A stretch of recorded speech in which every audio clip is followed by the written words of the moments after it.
Olá, gente. Boa noite, bom dia, boa tarde para quem está assistindo. Não sei o horário que você está assistindo, mas aqui está mais um episódio do nosso podcast Abrindo Portas. E hoje com essa fera do mercado imobiliário, o Danilo, né? O Correteria. E a gente tá curioso para saber por que esse Correteria, quem é Danilo. Seja bem-vindo. Obrigado, Legal, né, por ter aceitado o convite. show. Elson, primeiramente, eu que agradeço o convite de estar aqui contigo, compartilhando ideias, compartilhando conhecimentos, tá? Hoje vou aprender muito aqui. Imagina, quero te parabenizar pelo podcast, pela iniciativa, pelo Obrigado. trabalho, tá? E agradecer aqui o contato com a sua audiência, a oportunidade da gente conversar. Bom, Danilo, assim, Quem é trocando em Danilo? miúdos, Quem é quem é Danilo? Danilo, né? É, Danilo é um profissional do mercado imobiliário, né?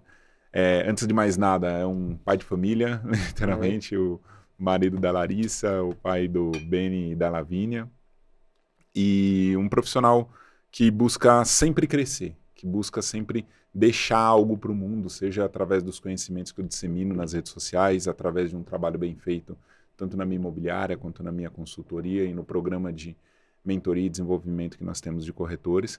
Então, o meu objetivo o Danilo é um cara que busca sempre a excelência nesse impacto social, literalmente nessas formas diferentes de atuar no mercado imobiliário que eu tenho hoje. De maneira resumida, eu acho que seria isso, entendeu? Você falou em mentoria, eu lembrei que você foi o mentor, né, da Lídia, não foi isso? Ela. E pra gente, vocês Sim, que não conhecem o Danilo, eu também não conhecia o Danilo, tive o prazer de conhecer lá num evento da Lídia. E sim. foi. Ah, o cara é fera, foi uma palestra muito boa, aprendi muito. E lá fiquei sabendo que foi. Você foi. Como é? Mentor da Mentor da Lídia. Lídia. Sim, eu hoje, graças a Deus, um dos meus legados profissionais é a quantidade de mentorandos que eu coleciono, né? De pessoas as quais tiveram suas carreiras transformadas ou até mesmo iniciaram na carreira da corretagem de imóveis aí através da minha orientação, de fato, né? E a Lídia, hoje, para quem não conhece, a Lídia Costa é Ela teve uma aqui, foi um profissional, bate-papo. Foi. teve aqui também nessa Teve aqui, mesa, né? sim. É uma profissional absolutamente diferenciada, uma profissional que está em grande ascendência em vários aspectos e se tornou também mentora e desenvolvedora de profissionais. E ela foi uma das minhas mentorandas, no caso. A Lídia, em especial, a gente tem uma história porque eu acompanhei ela desde o dia zero, né? Quando eu digo que eu expliquei para a Lídia, eu quero cresce, É, né? de fato. E uma pessoa que se tornou hoje tem um crescimento exponencial muito legal e muito me orgulha ter participado da história dela, né? Para quem não sabe também, recentemente a Lígia promoveu um evento, né, para os mentorados dela, foi o Ser Experience, e que eu tive a oportunidade de De aprender palestrar, também, né? A palestrar, aprender. palestrar em alguns temas, né? E daí o pessoal do qual ela normalmente fala de mim, né, Sim, sim. nas mentorias e tudo mais, a gente teve a oportunidade Ah, mas não de tem como conhecer. falar, não tem como não falar, né? Tem que citar. Ô, Show. mas deixa eu te falar. No seu Instagram tá lá Danilo Correteria, correto? A minha curiosidade, por que correteria? É, tem a ver Legal. com corretor, eu acho, né? Tem. Mas como você teve essa ideia de botar correteria? Legal, vamos lá. Em um determinado momento, quando eu tinha. Eu brinco que foi na minha crise dos 30 anos, né? Eu decidi criar conteúdos para pessoas que não são do mercado imobiliário prioritariamente, ok? Porque ficou para mim muito clara a dor de uma pessoa que ela precisa fazer uma transição imobiliária, Sim, alugar, comprar, etc. Porque o mercado imobiliário ele é muito complexo, ok? E as pessoas que não são do mercado imobiliário acabam tendo muitos problemas nesse processo. Então eu decidi, ali dentro da minha possibilidade, criar conteúdos. E eu precisava criar um nome para esse projeto, né? Então, e esse nome ele veio de uma variação de palavras, de uma brincadeira, de um brainstorm, etc. E eu tenho formação também em marketing digital, né, especialização em marketing digital, e esse nome ele me interessou porque, na verdade, esse nome até então ele não existia, entendeu? Eu que sim. registrei esse nome, então a palavra correteria ela não existe no mundo. É uma palavra correlacionada a corretores de imóvel e hoje, depois de anos e fazendo pesquisas, é uma associação muito forte à minha marca, entendeu? Boa. Então, correteria não existe mais nada no mundo que as pessoas associem que não seja a mim. Tá Então, vendo? houve uma Olha o grau da estratégia. inteligência do cara. É. Então, eu registrei esse nome e tudo mais, e hoje realmente no mundo só existe a minha marca Correteria, de fato, que eu coloquei nos meus negócios, que é o Grupo Correteria, em outras palavras, né?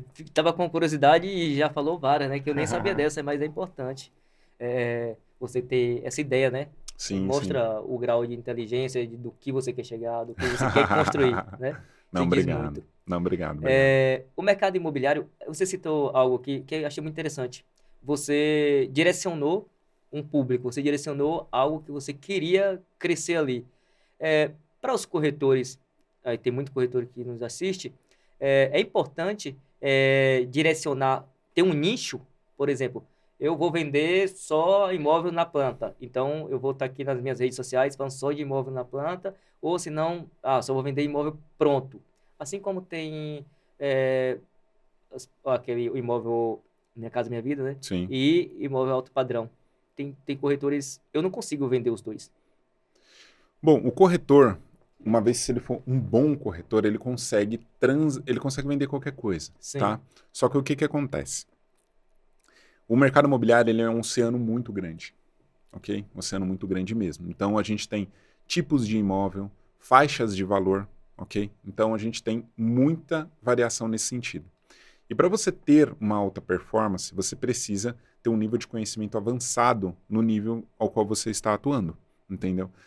Se o profissional ele abre muito o leque dele, é praticamente impossível ele ter isso. um Pegar alto tudo, né? nível de conhecimento a respeito daquele nicho a ponto de ter uma alta performance.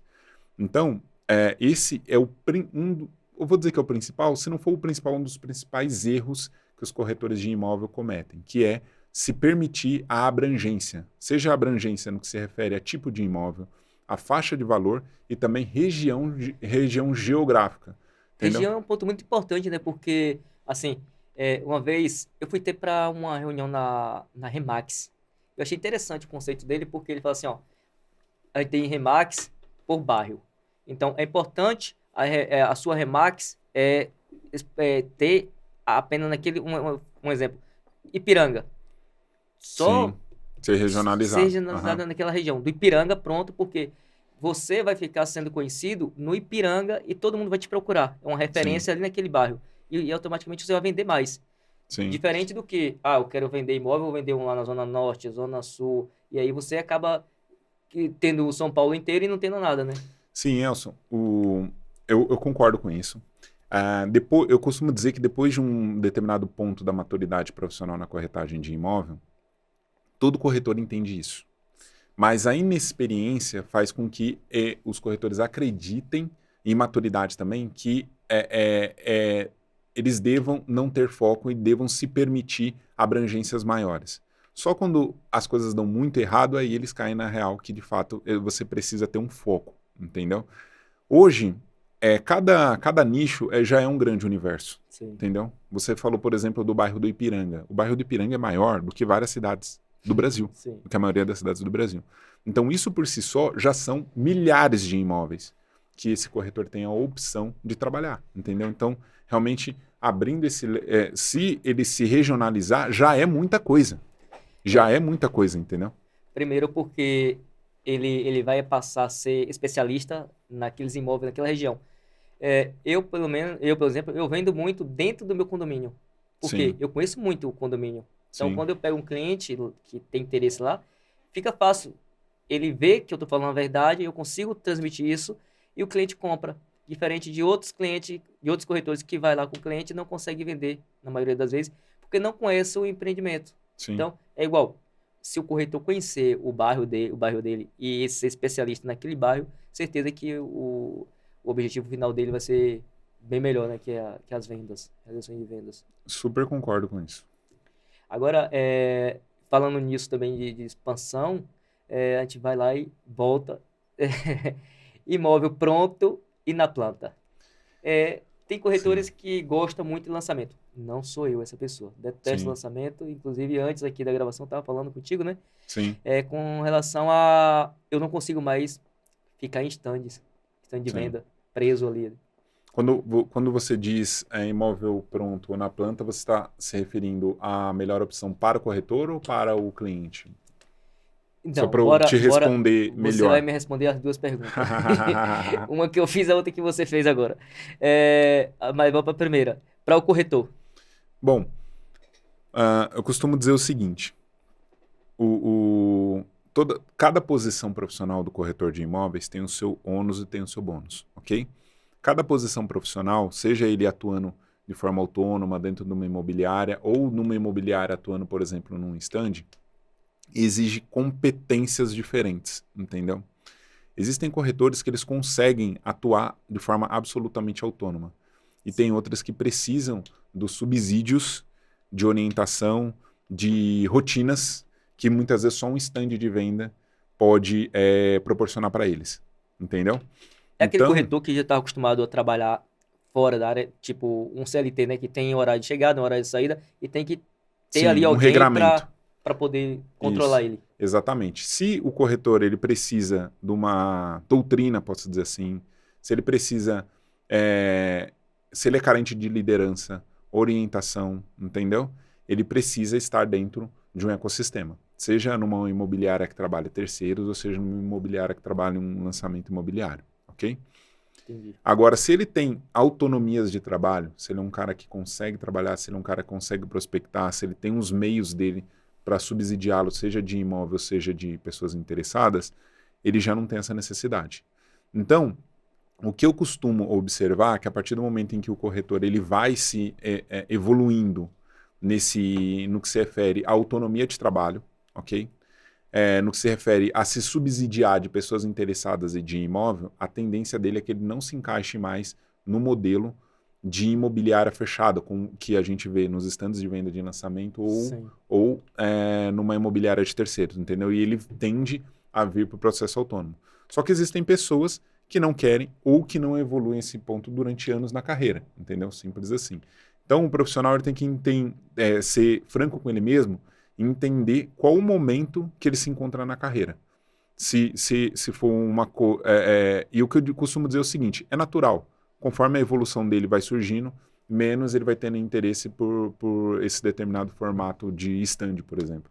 Eu tenho alguns amigos que eu tenho ter aconselhado, tipo, pô, o cara fica lá 2 meses, 3 meses, 1 mês e pouco lá, esperando, fazendo o pirata, né? Sim, A aham, construtora vai lançar, você tá lá na rua já, panfletando. Aí depois abre o stand e leva mais de 1 mês. sim. Vai quase 3 meses pra assinar.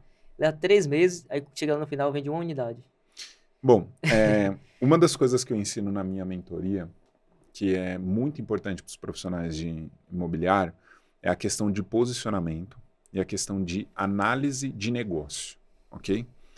Primeiro, quando a gente fala de análise de negócio, muitos profissionais que se submetem a essa situação que você acabou de descrever, ele não analisou esse tempo, entendeu? De, por Sim, exemplo, quanto tempo vai ficar de pirata, quanto tempo até eu vir a faturar, empregar trabalho até eu vir a ter algum tipo de faturamento com nessa empreitada aqui, nesse empreendimento, e quando isso acontecer, o quanto que eu vou faturar, ok? Levando em consideração o contexto. Por exemplo, poxa, a gente está num lançamento com 100 unidades. Tá, mas tem 200 corretores. Qual é a probabilidade? Tá, eu estou 1000. com 100 unidades e se eu vier a fechar 1 ou 2 negócios, quanto que eu vou faturar? Ok? Agora, não é... E além disso, existe a ilusão do faturamento bruto. Né? Então, se você faturou X, você tem que dividir esse X. Extrair o líquido e dividir esse X pelo período que Pelo você esforço. investiu, que a gente está falando de 3, 4 meses, entendeu? Então, essa análise de negócio falta nos corretores que submetem esse tipo de situação, por exemplo, entendeu? Que é o que Entendi. eu costumo chamar a atenção, principalmente nas minhas mentorias. Agora, falando para a parte que a gente mais gosta, né, que é o cliente, que paga nossas contas, e que a gente realiza o Certo. sonho dele, né? Para o cliente, existe, assim, eu costumo dizer que existe diferente momento, tanto para comprar no lançamento quanto comprar pronto. Vai também muito da necessidade dele, né? É um cliente que quer comprar para investimento, é um cliente que está morando de aluguel e quer comprar para sair do aluguel. Então, acho que tem muito a ver com isso, qual o momento que é melhor para cada cliente, né? Sim, sim. O cliente de imóvel na planta, ele... ah, existem algumas necessidades que as pessoas têm. Agora falando, entrando um pouco na consultoria. Na consultoria, na consultoria eu não faço intermediação. Realmente eu presto uma consultoria para que as pessoas tomem decisão a respeito de imóvel. Isso consiste em analisar a pessoa, o momento de vida dela, para daí dar um parecer técnico a respeito da melhor decisão que ela vai fazer com relação ao imóvel. O cliente a maioria das vezes ele vai para o imóvel na planta, ele não tem uma necessidade extrema de moradia naquele momento, ok? É uma pessoa planejamento. É uma pessoa que ela tem onde morar, pelo menos a médio prazo, ok? Sim. Seja no imóvel dela, alugado ou em prestação, ou seja no imóvel de terceiros, como por exemplo acontece no muito Minha Casa Minha Vida, de uma pessoa que mora com alguém que está adquirindo um imóvel dela. Dos pais por também, exemplo, né? casa dos pais, vai embora, assim, entendeu? Trem. Então, são perfis e necessidades diferentes. O imóvel na planta ele não vai conseguir atender algumas coisas que o imóvel pronto atende. Então, uma pessoa que ela tem uma necessidade mais urgente, realmente esquece o imóvel na planta. Ela precisa ir para um imóvel pronto, mesmo que seja utilizando de financiamento ou qualquer outra coisa desse tipo, né? Normalmente, a pessoa que vai para o imóvel na planta também tem outros anseios, né? Primeiro é flexibilidade de pagamento, personalização, né? Porque Sim. algumas pessoas priorizam umas ou outras características, né? Normalmente é o primeiro imóvel, né? Ou é pessoas que querem investir, está comprando para investimento. E aquele que ele compra para fazer do jeito dele, aquela ansiedade de entrega logo, vou fazer do meu jeito, vou fazer, já começa a planejar tudo antes, né?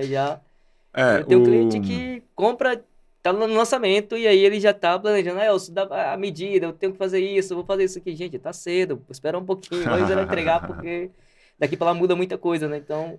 muda, e o que eu costumo, o que eu já concluí é o seguinte, se torna um projeto de família, entendeu? Sim. Então a pessoa ela passa a respirar aquilo constantemente, entendeu? Então o subconsciente dela fica orientado a esse projeto de uma maneira como nunca esteve. Então a partir do momento que ela passa numa loja de decoração, que ela vê uma decoração legal, ela já remete àquele projeto e fica nesse looping de estar sempre remetendo aquele projeto do imóvel na planta que ela comprou um ano atrás, está pagando e vai pagar mais 2, entendeu?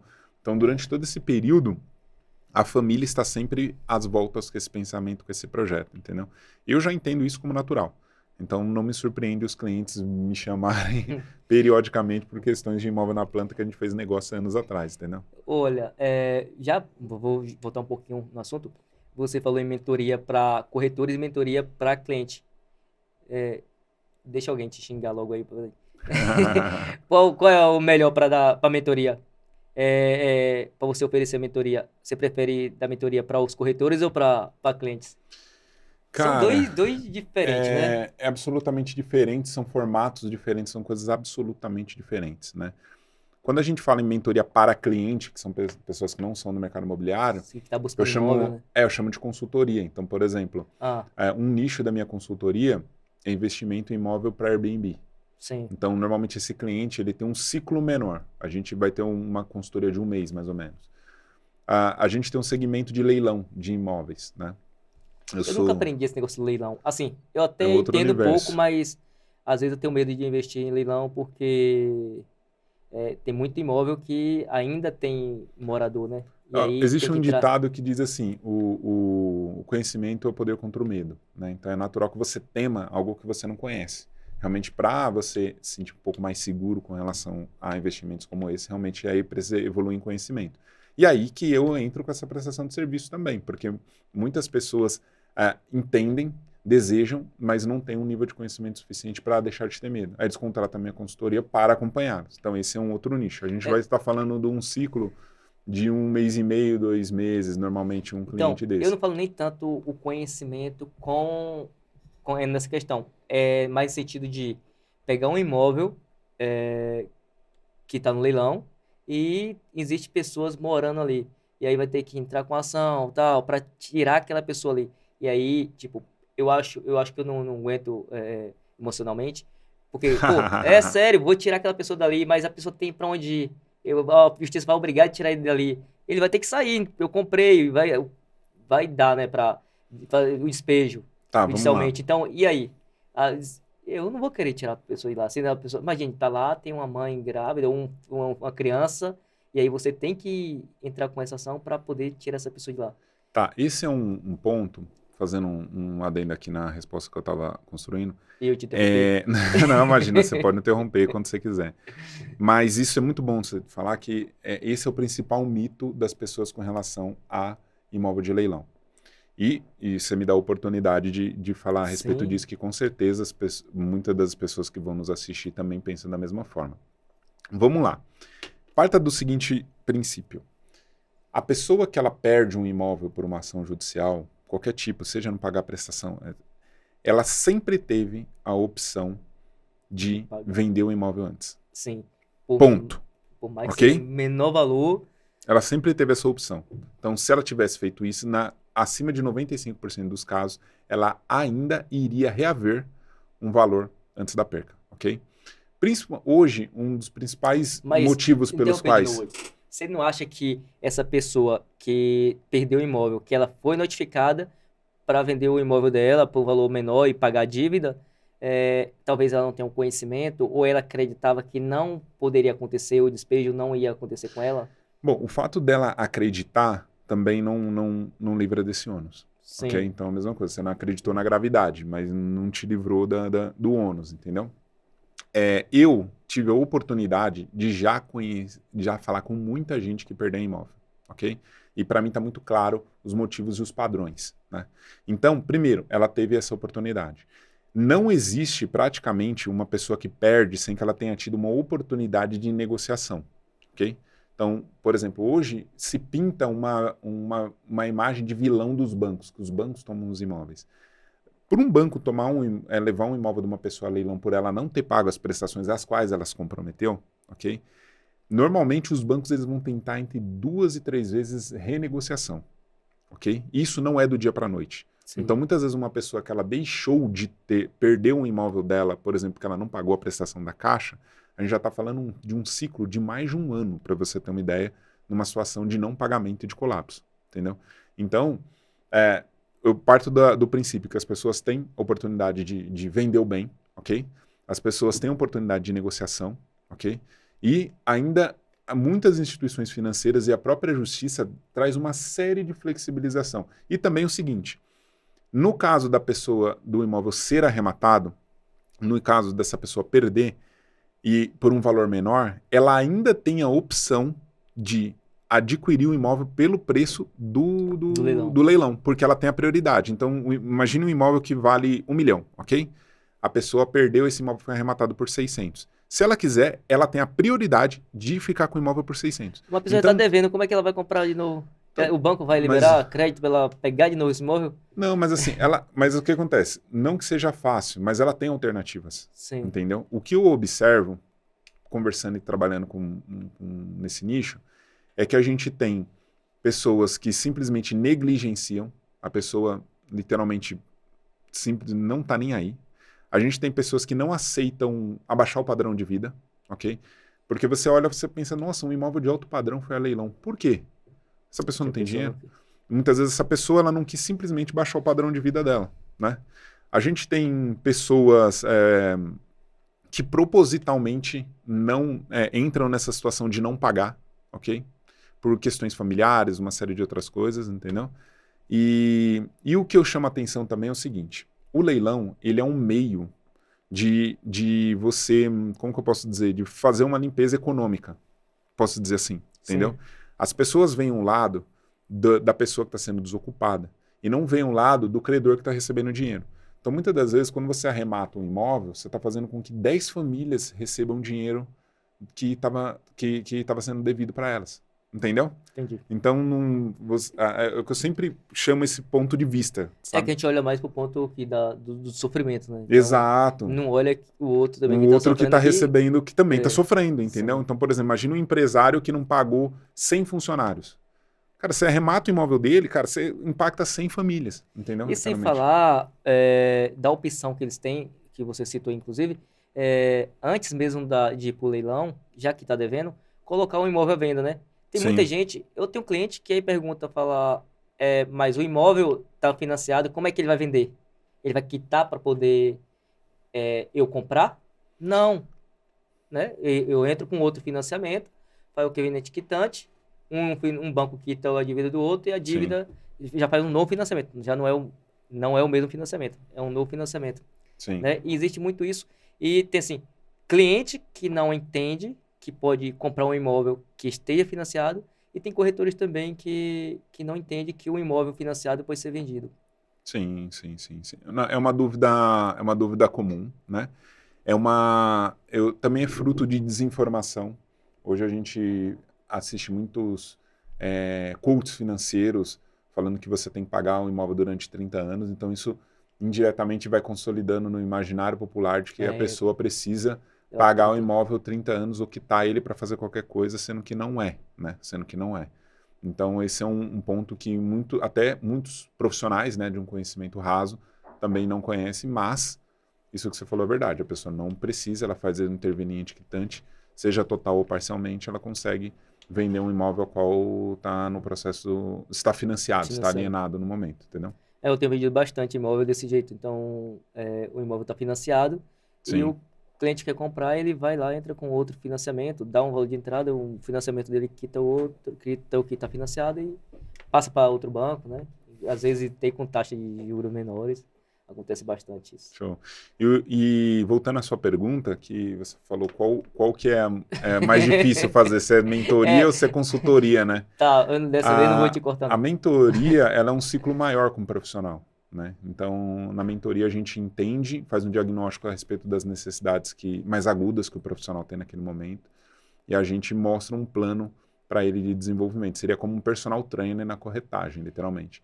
Então, são negócios diferentes, ciclos diferentes. Em alguns momentos eu prefiro a consultoria e em outros momentos eu fomento mais as mentorias, entendeu? Não tenho A gente preferência. vê aí sempre muitos corretores, inclusive corretores bem mais velhos, né? Corretores já tem, sei lá, 10, 15 anos no mercado. Mas só que você falar de 10, 15 anos no mercado, já mudou muita coisa. É esse corretor busca essa mentoria ou esses corretores vai se esquecendo, vai... Porque assim, é necessário. Bom, o público hoje para mentoria que eu costumo receber, normalmente são profissionais abaixo de 5 anos no mercado, Essa pessoa mais que iniciando, estão, então. que estão com situações agudas, né? Ou uma pessoa ela está próxima a um colapso financeiro profissional, de fato, né? Por não estar conseguindo performar. Normalmente eu costumo dizer que os meus mentorandos eles vêm mais pela dor do que pelo amor. Então hoje o meu público é esse. Eu não sei o público de outros profissionais que fazem um trabalho parecido com esse, mas eu observo realmente mais pessoas que estão no início de carreira, desamparadas muitas vezes pelos contextos aos quais elas estão envolvidas, como por exemplo imobiliárias que não promovem treinamento, ok? E aí a gente vem trabalhando e dando uma orientação para elas em Eu início vejo de muito no carreira. mercado as pessoas bem despreparadas, né? E- A corretagem de imóvel ela sofre um dilema que a maioria das pessoas não percebe, que é o seguinte: ela tem uma barreira de entrada muito pequena, ok? Então, hoje você, no prazo de 2 meses, você consegue sair do absoluto desconhecimento a passar a exercer a corretagem de imóvel na condição de estagiário. Só que ela tem uma barreira de permanência muito alta, entendeu? Então, hoje, fazendo uma analogia com o advogado ele precisa fazer faculdade, depois fazer o exame da OAB, para daí ele poder exercer efetivamente. E buscar uma área, né? Exato. Imagine, Especializar. fazendo uma analogia com um advogado, imagine que um advogado, a partir do momento que ele passar no vestibular, que ele se inscrever no vestibular, ele já possa exercer o direito, ok? É como similar à corretagem de imóvel. Só que para você sobreviver na corretagem de imóvel, você precisa de uma série de conhecimentos que você não teve, não foram necessários, não te foi exigido antes de você começar a exercer. Então, o que acontece é que as pessoas tendem a aprender pelo método empírico, né, aprendendo tentativa e erro, e quem sobrevive acaba colecionando anos. Mas a gente tem uma mortalidade em 5 anos aí próxima de 70%. Ou seja, quem começa na corretagem, de todos que começam na corretagem hoje, não estarão na corretagem daqui, 70% não estará na corretagem daqui a 4 anos. É muita desistência. Uhum. Assim, é um mercado. Aparece muita gente, né? Como, vou ser corretor. Parece que é aquela profissão que as outras não quis, não deu certo em nada, bora ser corretor e pronto. E acha que só fez ali a prova, ter o CRES em mão e já tá bom, não precisa fazer mais curso. E são, na maioria das vezes, essas pessoas que desistem, né? Que acham que é muito fácil e acaba não tendo um preparo E ela acaba desistindo aí nesses 4 anos, seria essas pessoas? Sim, principalmente essas pessoas. Eu chamo muito atenção para isso, porque do começo, até que a pessoa acha que é fácil e entra, até o momento que ela desiste, muitas vezes isso representa um prejuízo. Um prejuízo financeiro, né? Um prejuízo emocional, né? Sim. Um prejuízo de tempo, que ela não dedicou um tempo a alguma outra coisa, né? Então, muitas das pessoas que me procuram nas redes sociais, eu tenho muitos chamados nas redes sociais, quando eu entendo que a pessoa tem essa forma de pensar a respeito da corretagem, a minha recomendação é que ela nem entre, entendeu? Porque o, o, o corretor, ele é um empreendedor, né? Então, é como se ele estivesse abrindo uma empresa. Então, isso influi em gastos, influi em investimento, interfere em uma série de coisas, né? Interfere em projetos pessoais, familiares, entendeu? Porque se um indivíduo ele só tem prejuízo durante anos, isso vai interferir no estilo de vida da Sim. família dele, e uma série de outras coisas, entendeu? Eu sempre falei quando eu convido hoje, mas não convido mais, não tô convidando mais não, mas eu convidei bastante pessoas para corretagem. E aí tem umas que falam, mas dá certo, e se não der certo, isso, não tem como dar errado. Só vai dar errado desse jeito que você tá falando. Se questionar e ter uma opção de que dá errado, nem tenta porque não vai dar certo. Você tem que ir como se não tivesse a opção de dar certo. Não vai dar errado. Sim, você queimar suas pontes, né? Queimar os É, barcos, literalmente, porque quando você fica dúbio em dois pensamentos, a tendência é que você não alcance a melhor eficiência. O que eu chamo a atenção também é o seguinte: o empreendedorismo ele tem um perfil, ok? Tem pessoas que se sentem mais felizes e seguras psicologicamente em saber que em um determinado dia o dinheiro vai cair na conta dela, entendeu? E de que independente do que aconteça na vida dela, o dinheiro vai cair. Essas pessoas, por conta dessa segurança, elas se submetem muitas vezes a um teto, ok? Em sim, detrimento disso, que é o ônus e o bônus, entendeu? Para você ser corretor de imóvel, você precisa ter um pensamento empreendedor. Um pensamento em que você sobrevive dos seus resultados, ok? Simplesmente. E que você não precisa se encaixar em certos conjuntos para se sentir feliz, entendeu? Porque muitas vezes você está só, muitas vezes você trabalha sozinho, e uma série de outras coisas. Então, quando eu vejo que a pessoa ela não tem esse viés empreendedor, eu já faço a deixa de recomendação fora, bora procurar dela, outro emprego, exato, dela procurar outra coisa, entendeu? bora pra CLT que é A melhor pra tu, CLT que né? é melhor para você, entendeu? Eu tenho um amigo, inclusive, que ele entrou na corretagem, mas ele foi descobrindo que o forte dele mesmo é fazer tráfego Concurso. pago. Não, Tráfego pago. Aham. é fazer os outros vender, né? Sim, sim, sim. Ele ganha para fazer o tráfego pago Sim, e ganha em cima uma porcentagem em cima daqueles leads que ele consegue para o corretor. O corretor vende e dá uma margem para ele. sim, Tipo, sim, como corretor ele não consegue vender, mas ele consegue fazer isso, que é trabalhar com a internet, sim. conseguir o lead e a pessoa vende e dá uma margem daquilo para ele. É uma forma de atuar. Eu costumo dizer o seguinte: na corretagem, ela é dividida em dois tipos de atuação: atuação comercial e atuação administrativa processual. Existem corretores que eles têm maior facilidade com um lado e menos com o outro. São raros os corretores que conseguem ser bons processualistas e bons comerciais, Aham. ok? Aí dentro da corretagem você vê que realmente, por exemplo, seu amigo, ele é um mais processualista, entendeu? Mas tem gente que não é e que é muito bom na frente do cliente, entendeu? Para esses casos, eu costumo recomendar parcerias, que é o que ele fez. Sim. Então, ele consegue gerar leads através desse procedimento administrativo, processual, tudo mais, e ele direciona para pessoas que são comerciais que não conseguem fazer isso, entendeu? Aproveitando, a gente falou tanto de corretor aqui, de corretor escolher, mas o cliente, ele não vai ter essa opção de, ele poderia, não, ele tem, né, a opção de escolher um corretor e como ele vai avaliar? Você quer um conselho seu para cliente. Como o cliente vai saber que o corretor é um bom corretor e que ele vai fazer com que a compra do seu imóvel seja um sucesso em todos os aspectos, do começo ao fim, toda tratativa. Tá. Hoje, eu, modéstia à parte, eu tenho uma visão diferente a respeito disso, da maioria das pessoas. Por quê? Principalmente o meu trabalho na consultoria, onde eu não estou fazendo intermediação, estou prestando um serviço já pago, independente de qualquer coisa. Os clientes, eles me relatam a experiência com os corretores de uma maneira que em nenhum outro lugar, entendeu? de uma maneira diferente até dos clientes da minha imobiliária. Então, o primeiro ponto que eu digo para os corretores, que isso, antes de falar para os clientes, é que o cliente ele consegue aferir muito bem o nível técnico do corretor. Então, se você não é um corretor bom, não significa que ele não vai fechar negócio com você, mas ele sabe que você não é bom, entendeu? Esse é o primeiro ponto. Agora, falando para o cliente, como que esse cara ele vai descobrir um bom profissional? Primeiro, o bom profissional, ele sabe o que você não consegue achar no Google, entendeu? Se o profissional simplesmente trabalha com informações triviais que você consegue de outra forma, o nível de profundidade técnica desse cara é muito raso, entendeu? Então é a mesma coisa de você falar com um médico iniciante, ok? Sim.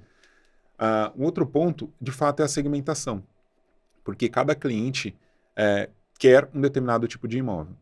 E você falar com um corretor que é especialista naquele tipo de imóvel vai realmente aumentar a probabilidade de você estar falando com uma pessoa especialista para resolver aquele seu problema específico, entendeu? É a mesma coisa de você procurar se você está com um problema no joelho, procurar um ortopedista e especialista em joelho, por exemplo, entendeu? Então, o corretor demonstrar conhecimento além do que você consegue de uma maneira fácil e ser segmentado já são indicativos significativos de que você tem um bom profissional te É auxiliando. aquilo que a gente falou no início lá de morar no bairro, né? Eu ser especialista naquela região. Uhum. Por exemplo, quando entra um cliente lá e para o condomínio que eu moro, eu falo assim, inclusive eu moro nesse condomínio. Ah, legal, então você conhece tudo, né? Então já passa uma confiança maior para eles. Se ele mora aí, ele tá vendendo, ele conhece tudo. Porque você gosta de morar aqui? Vários clientes me perguntam, você gosta de morar aqui? Eu, claro, e gosto mesmo. Se eu não tivesse gostado, eu tinha vendido meu apartamento. Então, Sim, eu moro ali porque eu gosto. Então, são as perguntas que fazem com que o cliente se sinta seguro, sim. né? O que eu chamo a atenção é o seguinte, as autoridades, a pessoa que ela é autoridade em algo, ela tem um maior poder de convencimento dentro do que ela fala, entendeu? E aí eu pergunto pro profissional, que autoridade você é? Entendeu? Você é autoridade em quê? Por exemplo, você é autoridade no seu condomínio, Sim. entendeu? Poxa, você conhece muito bem. Então, tudo que você falar a respeito desse condomínio tem uma relevância diferente de qualquer outra pessoa que não mora ali, entendeu? Sim. Porque além de você ser profissional, você é isso, né? E não é só o nosso cliente imobiliário, entendeu? Todo mundo procura uma autoridade para resolver o seu problema, entendeu? Então, por exemplo, falando do exemplo próprio, eu não tenho mais, mas tive um problema no joelho. Eu fui no ortopedista e eu decidi, como aquilo era um problema importante para mim, eu decidi procurar um ortopedista especialista em joelho segmentado. Sim. Ele me falou coisas parecidas ao primeiro ortopedista, só que eu só dei a maior relevância quando Porque é especialista, porque né? um especialista falou, entendeu? Então, eu volto à pergunta, né? Você é especialista em quê? Você é autoridade em quê? E o cliente ele procura essas autoridades. Então, quando ele encontra um corretor que não fala o óbvio, que agrega para ele, e ao mesmo tempo ele consegue enxergar a autoridade, a probabilidade dele se aproximar desse cliente e ter preferência para ele aumenta, entendeu? Entendi. Hoje, a gente mora em um país que está crescendo muito, né? E assim, a gente fala em questão de moradia, principalmente São Paulo, é um estado que constrói muito. E São Paulo tem aumentado muito a construção civil, principalmente nesses bairros novos aí Ipiranga, não um bairro novo, mas que agora estão investindo muito. E você acha hoje que o mercado imobiliário é o melhor negócio de investir no Brasil? Olha, tudo qualquer resposta que eu der a respeito disso é tendencioso, né? Mas eu particularmente acredito que sim, e eu só que para quem está pensando que isso possa ser tendencioso, eu vou dar justificativas técnicas, Não, tá diz dos bom? seus investimentos, pronto. Vamos lá. Os Não, sim, o milhões meu é só tudo assim, tudo qualquer Tudo é investimento imóvel, né? meu é imóvel, esquece, não tem nada, já tive, mas não tem mais nada em bolsa. Vamos lá. O investimento, o Brasil, primeiro que é um país que ainda a população está crescendo, ok? E nós estamos vivendo um momento histórico, no ponto de vista populacional, em que as famílias estão ficando menores. Então, num passado de 50, 60 anos atrás, uma casa atendia 10 pessoas, né? Hoje você precisa de 5 casas para atender 10 pessoas, Não, muitas mas das vezes. é só uma loucura aqui. Então, Só interromper de novo. É uma loucura, né? A gente vive assim, na pandemia, todo mundo quis uma casa grande.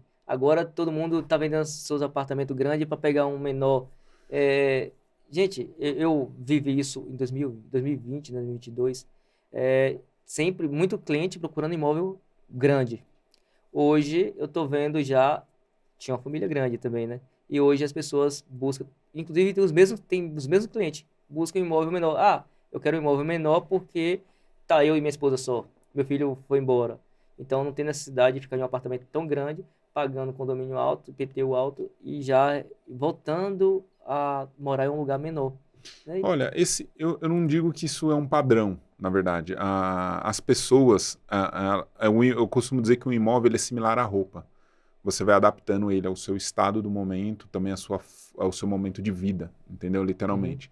Então, as pessoas elas vão trocando de imóvel. Só que a sociedade em si vai se movimentando. Filhos que saem, filhos que voltam, crianças que nascem, pessoas que se separam, etc.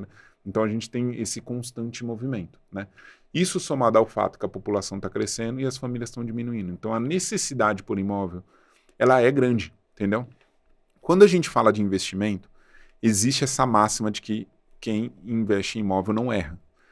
O que acontece? Como a gente tem todo esse conjunto, a probabilidade de você errar investindo em imóvel, ela diminui muito. Tanto que muitas pessoas leigas conseguem acumular patrimônio com imóvel, não entendendo nada de investimento. Sim. E o que eu costumo dizer também é que o imóvel é o meio que formou mais milionários patrimonialmente no Brasil. Porque todo mundo tem um tio que tinha um terreno que comprou por X e depois vendeu Vendeu por por isso. milhão, coisas desse tipo. Conhece histórias desse tipo.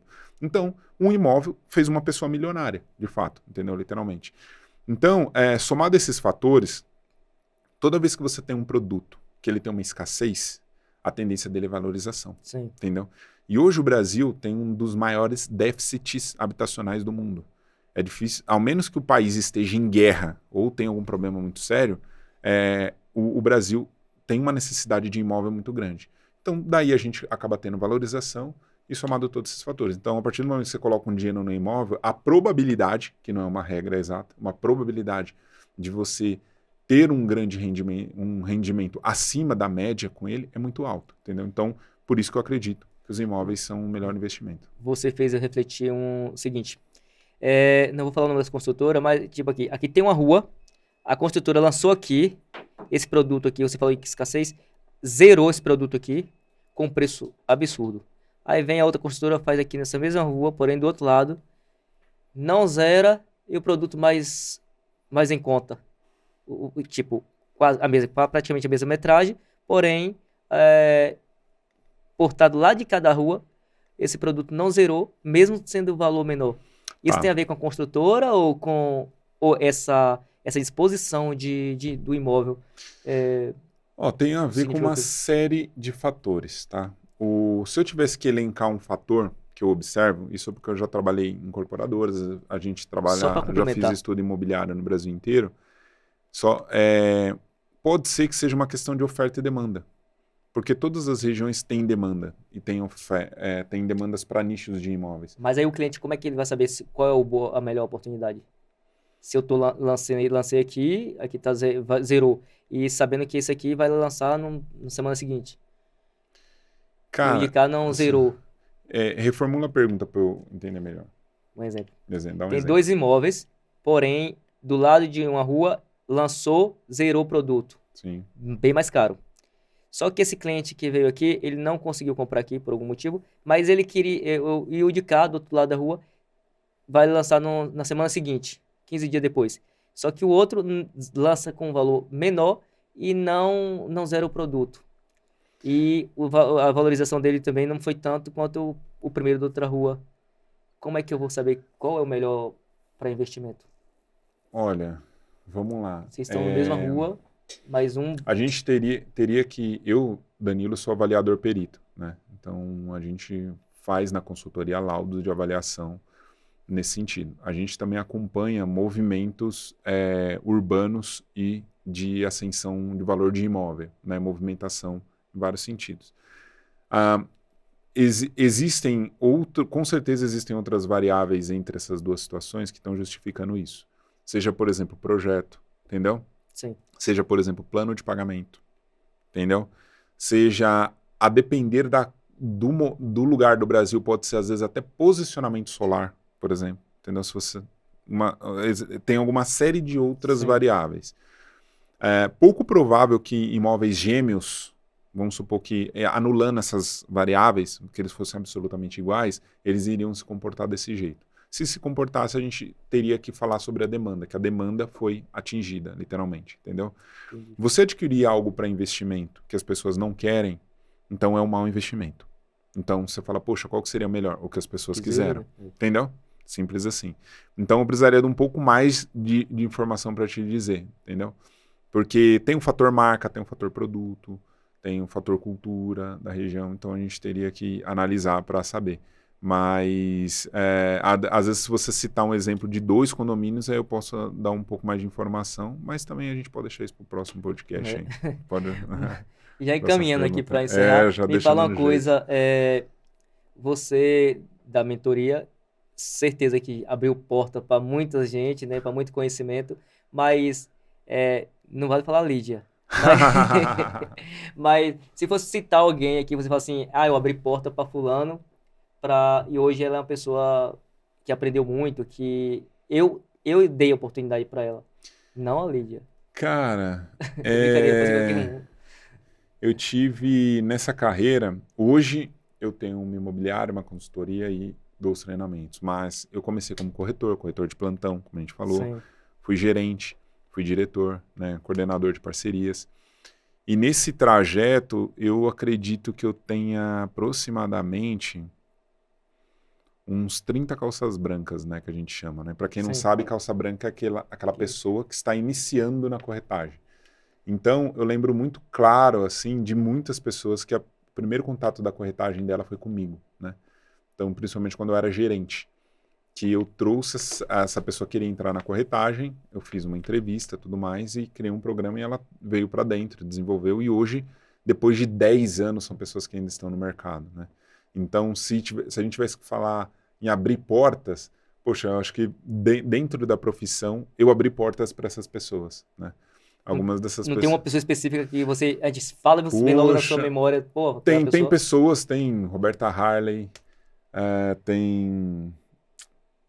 cara, muita gente, tá bom, cara. Tá bom, já abriu porta. Se a Rô, você estiver assistindo, um beijo para você, Roberta Harley.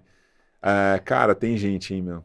Hoje eu tenho calças brancas que começaram comigo, Sim. né? Não tô falando nem de mentorados, né?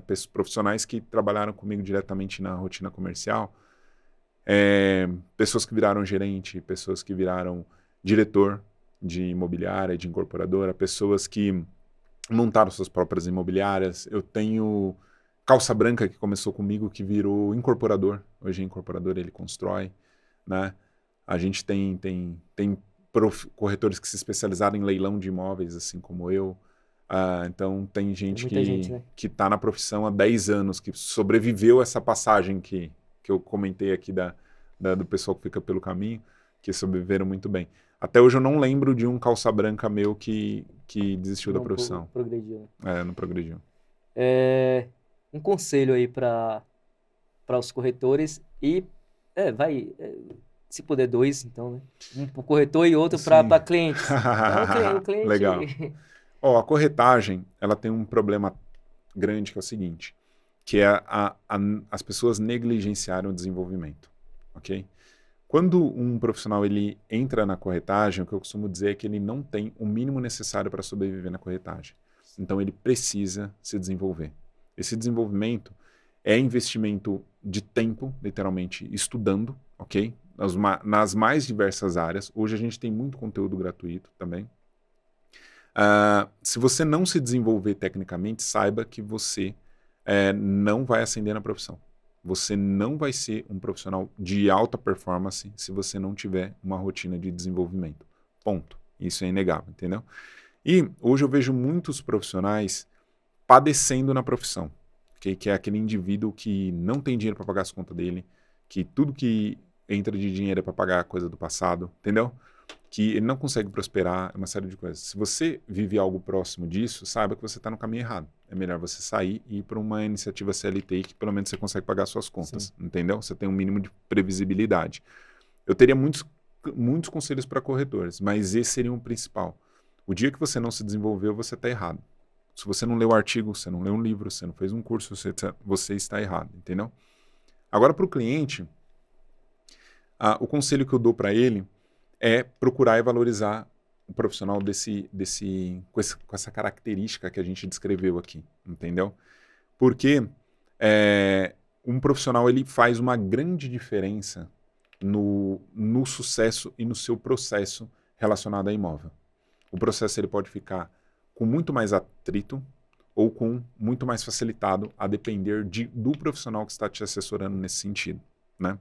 E também, muitas das vezes, o sucesso desse projeto da pessoa está diretamente ligado ao profissional. Por exemplo, eu tenho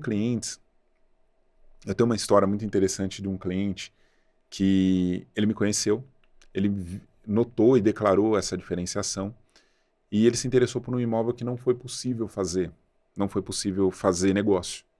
Só que ele falou, cara, eu gostei do seu trabalho e eu quero que você me ajude.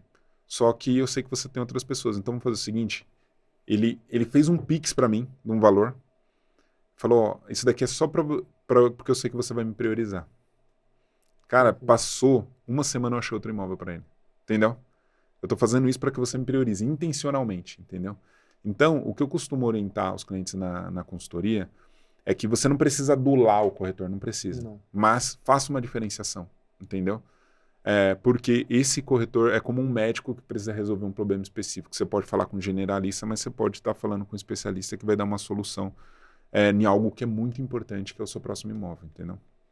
Verdade. Então, acho que seria isso, assim, de uma maneira objetiva, dentre vários outros foi bem possíveis. interessante. Entendeu? Show. Chegando ao final, né, gente? Já termina a nossa sim. live, nosso podcast. Muitíssimo obrigado por Show, participar. cara. Aprendi muito aqui. Espero que possa poder receber outras vezes, né? Sim, cara, estamos aí com a agenda disponível aí para novos convites. Quero agradecer a oportunidade de tudo que falamos aqui.